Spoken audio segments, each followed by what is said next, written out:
Sveiki, esu gydytojas Modestas Jarutis ir džiaugiuosi šiandien galėdamas prisijungti prie Trakų estetikos centro klinikos ir padėti Trakų rajono žmonėms.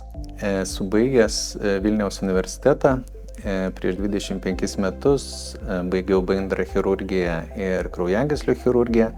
Dirbau chirurgų ir Vilniaus Lazdynų ligoninėje, paskui išvažiavom su šeima gyventi į Angliją, kur dirbau irgi kraujagyslių chirurgų, bet palaipsniui pakeičiau savo profilį į holistinę mediciną, holistinį požiūrį į sveikatą ir atidariau savo holistinę kliniką Anglijoje.